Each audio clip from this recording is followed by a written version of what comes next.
guys, it's Tammy, and I just thought I would show you guys something.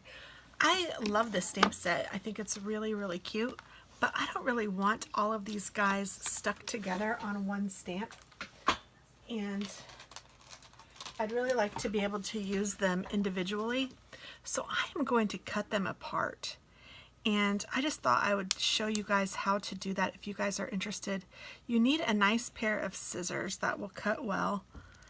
And I would not make it my paper scissors. These are kind of my go-to scissors for anything like this because these are older.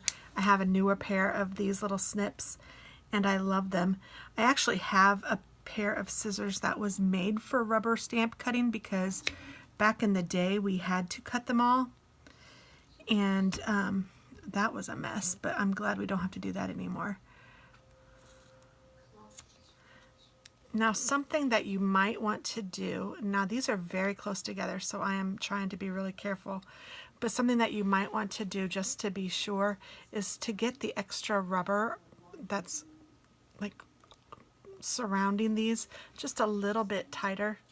So I'm just going to cut just a little bit more of that rubber off than I need, just because sometimes that extra rubber will come off when you're stamping, and it will cause like it'll look funny. It'll make a little mark when you're stamping.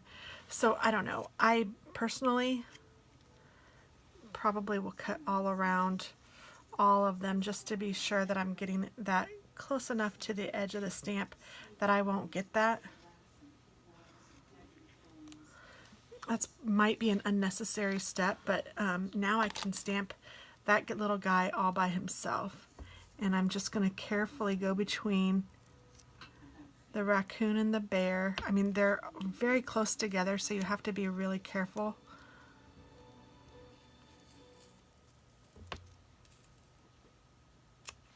But once you've got it, you've got it. And that's all you need is to get it. And then I'm going to cut this rubber off here. I'm going to cut it off around his feet. I'm going to cut it off around his ear. And that actually might be good. So the raccoon is good. Now I need to separate the bear from the bunny. And they are like almost stuck together. So you just have to be really careful and just go right between the animals. And then once you've done that, you can get a little closer to them. I think the bunny might be all right. I'm gonna get the sharp edges off of the bear.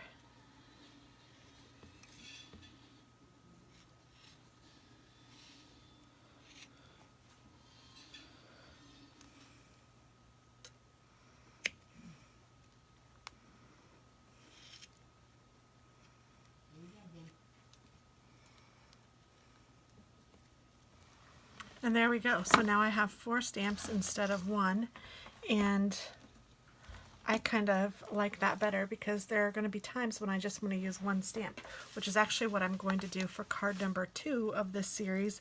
But I just wanted to show you guys this as a tip. So I did a card yesterday with this. This is a tip for Tuesday, and then I will do another card Wednesday with this. So you guys will see all of that in action. So thanks so much for watching, guys, and I hope that you have a great day.